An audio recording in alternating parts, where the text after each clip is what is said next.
Yeah, look, to be honest, that's probably the most useless thing I've ever seen in my life. What's going on, guys? I'm Bill and welcome to Bill's How To. So today I couldn't decide whether to do a review on my Milwaukee drill or to do a comparison test. So it looks like we're going to be doing both. What we've got today, we're going to start off with a quick review on the Milwaukee Gen 3 M18 impact driver. It's a mouthful to say, and this one here I've had about 6 to 8 weeks now. Do a quick review on this one here, then we're going to compare it with my two other drills. Now, some people don't like the fact that I'm comparing it with an older drill. This one here is 4 years old, 885 in the Dewalt, and then we've got my Ryobi 1 Plus impact driver, which is about 2 years old. Some people like to always criticize and say, why are you doing a review with older tools, or it's not a fair comparison. You've got a Ryobi and you've got a Milwaukee and a Dewalt. At the end of the day, guys, this is what I've used over the past. So 4 years of Dewalt, very, very happy with this one here. Extremely reliable, awesome little build on it. Nothing to complain with whatsoever. I want to compare it with the new Milwaukee drill that I've bought, which is my new addition, my new platform that I'm using, and I want to compare it with the Ryobi. Now, when it comes to Ryobi, best value for money, hands down. So anybody out there that wants to get into buying any kind of tools, you don't want to spend too much, you've got a bit of a budget that you're working on, but you want to make sure that your power tool is going to be able to handle the job, Ryobi all day, every day. So today we're going to compare all three drills in a few different screw tests. We're going to start off with a few hex head screws. Some basic little ones, they're about 100 mil long. We're using hex head to make sure we've got no slippage, just pure speed and torque. And then we're going to jump over and we're going to compare it. We've got some 300 mil long screws. We want to see how fast all three drills can sink this one here down. And in the past, I've done the ultimate screw challenge. This one here is a 37 centimeter or 36 centimeter long screw, 1 centimeter in diameter, and it's probably about 14 inches in length. If I'm wrong, I'll correct that here, and we're going to compare it. In the past, I've compared the Dewalt and the Ryobi with this one here, and the results were pretty interesting. Couldn't sink it all the way down. What we're going to do today is also throw in the Milwaukee and compare it and see how well this one here can handle it. So that's enough talking, guys. Let's get straight into it, and we'll give you guys a quick recap or a review on my experience with the Milwaukee drill so far. Alright guys, so this one here is my M18 Fuel Gen 3 impact driver. Now this one here is a very, very, very nice drill. I'm extremely happy with this drill. This one here is the most powerful impact driver that I've ever used, to be honest, and at the same time it is the most smallest and compact impact driver that I've ever used. I'll show you guys a quick comparison. This one here is my Dewalt. Have a look at the size difference between the two. Huge, unbelievable difference. Very, very nice and compact, this one here, especially when we move up once again and we'll compare it with the Ryobi. This one here looks like a dinosaur compared to it. It's almost twice the size. Unbelievable in terms of size difference. How they pack so much power in such a small compact unit is unbelievable. The weight of this drill here, the ergonomics, the grip, the power is unreal. This one here's got 3-speed on the bottom, so you can cycle through your speeds by pressing the button.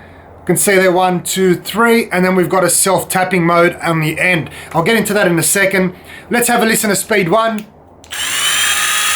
It's honestly fairly slow. I don't think there's ever a time where I'm going to be drilling in anything at speed 1. Speed 2. That is the speed that I'm used to. If we compare it with the Dewalt, if we have a listen here, Milwaukee, Dewalt. Hopefully you guys can hear the difference.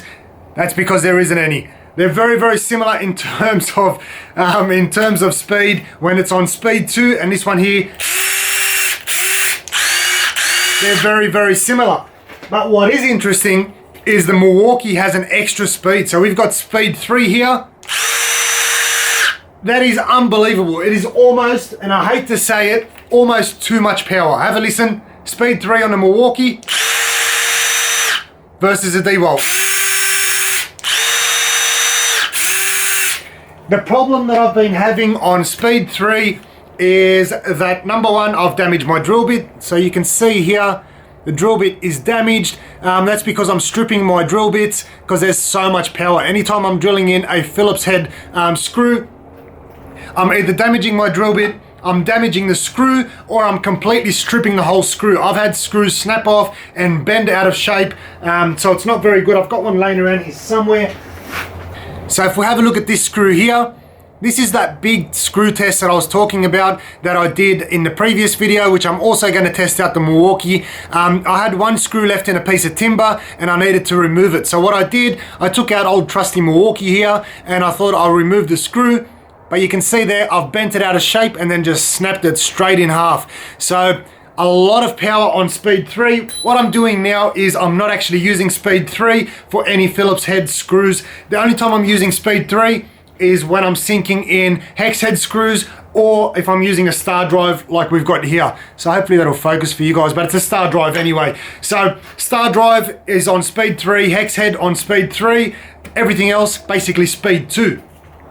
Anybody that's familiar with using drills, you just fluctuate the trigger. It's not that hard to do to feather the trigger. You can control the amount of speed. So it's not too hard to do. With this self-tapping mode here, this one here, apparently it's meant for steel. So you're able to use the self-tapping screws on steel and it's supposed to control pretty much the amount of power that it drives out to the screw. But what I found is that on this self-tapping mode, what it does is it actually regulates the amount of speed. So it basically fluctuates from speed 2 to speed 3. So it starts off with a gradual burst of power on speed 2, on speed 3, sorry, and then it backs off onto speed 2. So if you have a listen, I'll pull the trigger all the way. It's got a delayed response. And you can hear that shift in speed. So that's all it basically does as far as I can tell. I thought it might have been something to do with, you know, the computer telling the motor or the battery telling the motor how much power to drive out based on how much of a load there is, but it doesn't seem to make much difference. I'll show you guys a quick example. Once again, with no load on the drill bit. And then I'll put load on the drill bit. Doesn't seem to make much difference.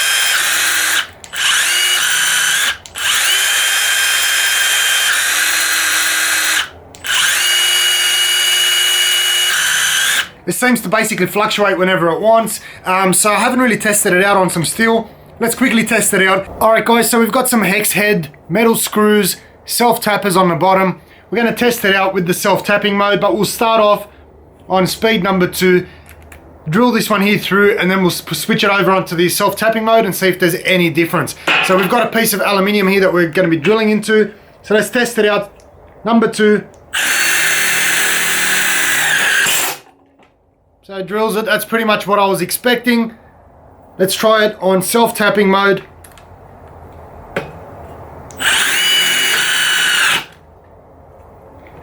Don't even ask me what happened there. Just cut out by itself.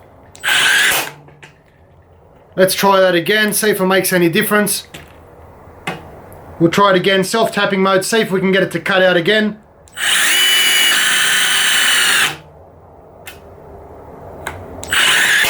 Alright guys, so I thought that maybe because I was drilling into the timber after the metal, that's what's making the difference. So I've been trialing it out on the side here and it seems to be doing exactly the same thing. So I'll show you guys once again, self-tapping mode on. Let's take off self-tapping mode. Speed number 2, drill it through as I'm used to. That's pretty much exactly what I'm expecting and what I'm used to. Self-tapping mode. And the problem is there's not enough information online, even on the Milwaukee website, as to exactly what the self-tapping mode is for or what it's used for. So let's try it again. Nothing underneath. Self-tapping mode on, in case you say I'm cheating. So once again, 3, 2, 1. Yeah, look, to be honest, that's probably the most useless thing I've ever seen in my life. And definitely won't be using self-tapping mode. So like I said guys, I don't use the self-tapping mode, and to be honest I don't know enough about it and nobody else seems to know either. If we have a look on Milwaukee's website, you can see down the bottom, a newly improved self-tapping mode shuts off the tool once the screw is seated to reduce overdriving, breaking and stripping the screws.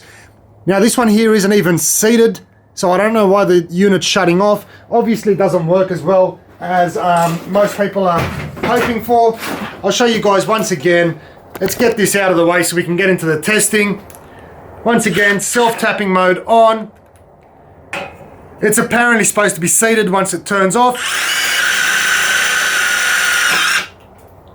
That time it actually worked. Maybe all I had to do was criticize it. Let's try it again. So it seems to be working now. Before it wasn't working. Who knows what's going on? Let's try it again.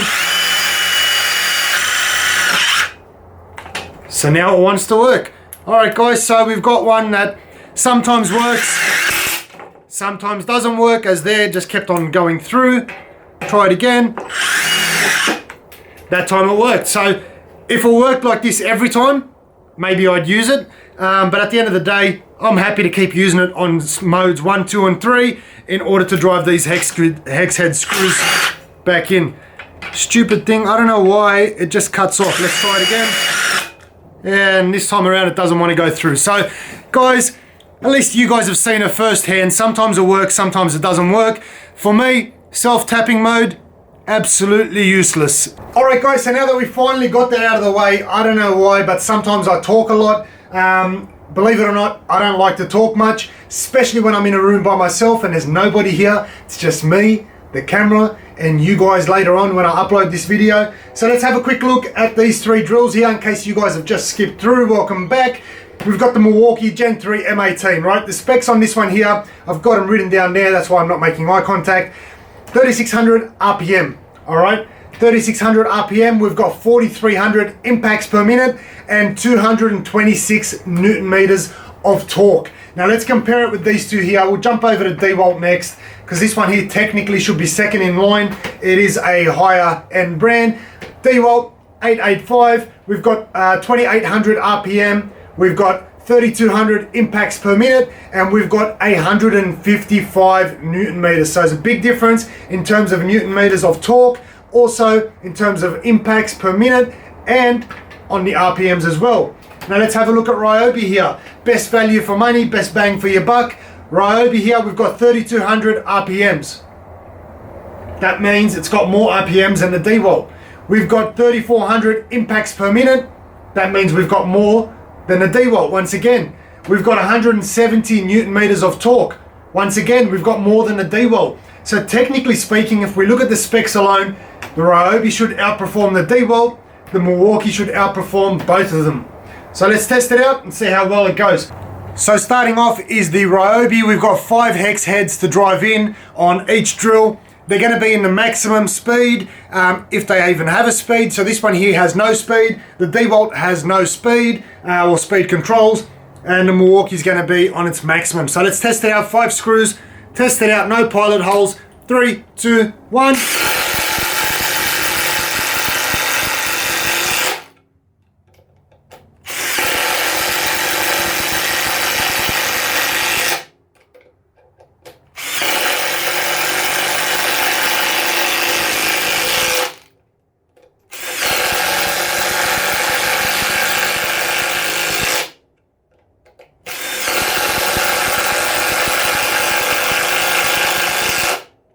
And there we have it, guys. So like I said, Ryobi is very, very capable of pretty much most everyday tasks and even some commercial work, even though they're not recommended for commercial work. So let's remove these ones here and we'll get the next contender up. So this time around we've got the Dewalt. Once again, same process. 3, 2, 1.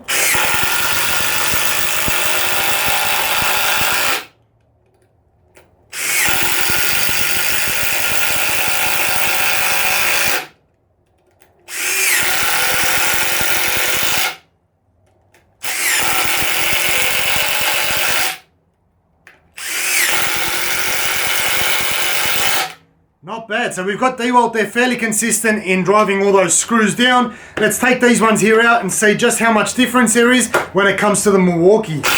And this time around with the Milwaukee, same process. We'll find a new spot, no pilot holes. 3, 2, 1.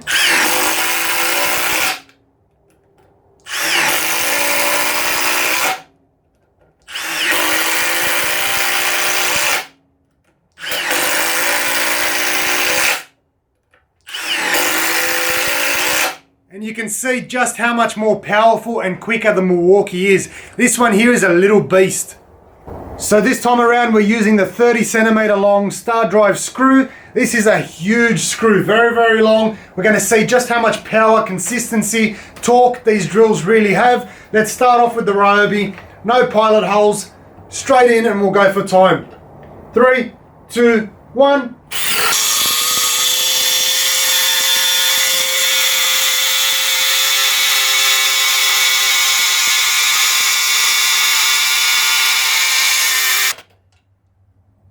Now that took a long time. I wasn't expecting it to take that long, but the upside is it did drive it all the way down. So let's switch over to the Dewalt. Remembering we're letting the tool do all the work. We're not cheating and putting any pressure on there. Once again, same thing. 3. Let me get this one here out of the way so I can balance it. 3, 2, 1.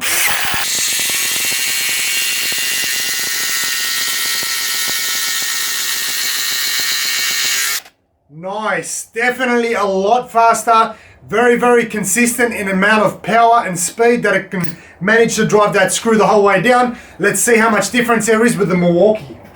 Let's go again. 3, 2, 1.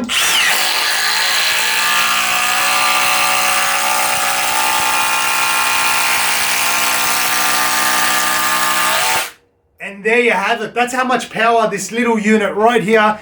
I'm telling you guys, it has so much power. That one there was on speed 3. Like I said, I'd only use speed 3 on hex head or a star drive because it's got a lot more bite onto it. You won't risk damaging the screws or the bit itself. So what did we learn from this little test right here? What we learned, the Milwaukee is an absolute beast. But when it did come to the other two drills, even though they did both complete the task, what was really interesting is the specs on the Ryobi are a lot higher than the Dewalt. But as you guys could see, the Dewalt was actually outperformed the Ryobi with no problems whatsoever. Very, very interesting that the specs are higher, but when it comes to performance time, the Dewalt is a lot better. So let's test it out. We've got one final test, guys, and that is only for the Milwaukee. The Ryobi and the Dewalt have already had their chance at this test. Both of them couldn't sink the screw down. That is my famous, well, I think it's famous anyway, 37 centimeter. This one is so interesting because it's 1 centimeter in diameter. It is a huge screw. I've only got one left of these, and they're pretty expensive. They're about $15. Pretty sure it was about $15 each screw, so only one screw left. Dewalt and Ryobi both couldn't sink this all the way down. I'll show you guys the measurements now, and then we'll jump into letting the Milwaukee have a crack.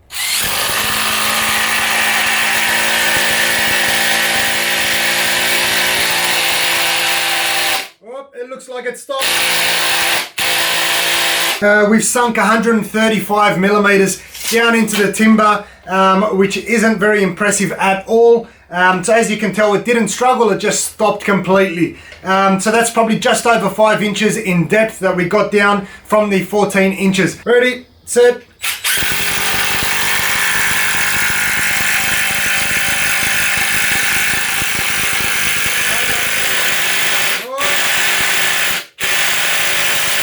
And that is as far as we've got, guys. So it's just beaten the Ryobi. So that means we've sunk it down 170 mil, which is 6.7 inches, guys. So let's test out the Milwaukee. No pilot hole once again. I've only got one shot at this because I've only got one screw. 3, 2, 1.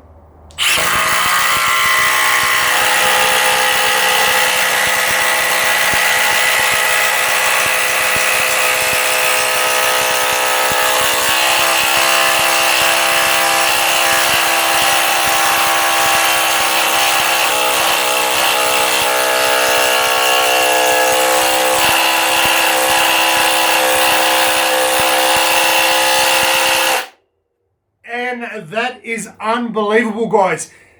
If you've watched my previous videos, I've tried out the Ryobi, I've tried out the Dewalt, and I also tried out the Hilti. The Hilti is probably one of the most expensive impact drivers out there, and the Hilti didn't even stand a chance. Look at this, guys, it's sunk it all the way down. Like I said, This one here is a little beast. I'm going to test one more thing out, only because it did so well. I'm going to see if it can remove the lugs off my car. I've tried the other drills before and they simply can't do it. You're supposed to be using an impact wrench to do it, but this one here is looking pretty promising. It's got a decent amount of power.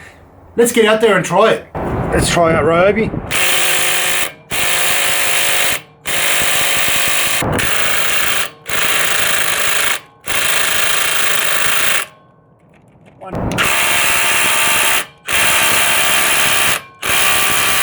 So unfortunately guys, we couldn't remove the lug nuts off the wheels outside using any of these 3 drills here.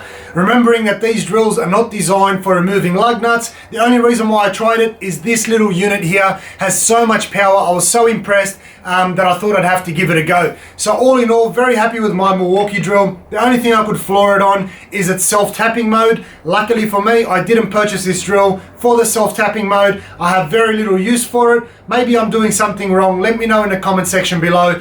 But to me, I couldn't work out why it was stopping. It seemed to be happening at random. All 3 drills, very, very happy with them. They do exactly what they're supposed to do. It's just a matter of speed and power. Not performance, power. All 3 drills get the job done. If you're on a budget and you just want to get the job done, this one here is the way to go. So nice value for money. The Milwaukee, if you've got a little bit more money and you want that bit extra power, jump on the Milwaukee. If you're not too sure and you want to go in between, the Dewalt's the way to go. Guys, hopefully you've enjoyed the video. As always, like, comment and subscribe. Until next time, I'm Bill. Thanks for watching Bill's Out Too.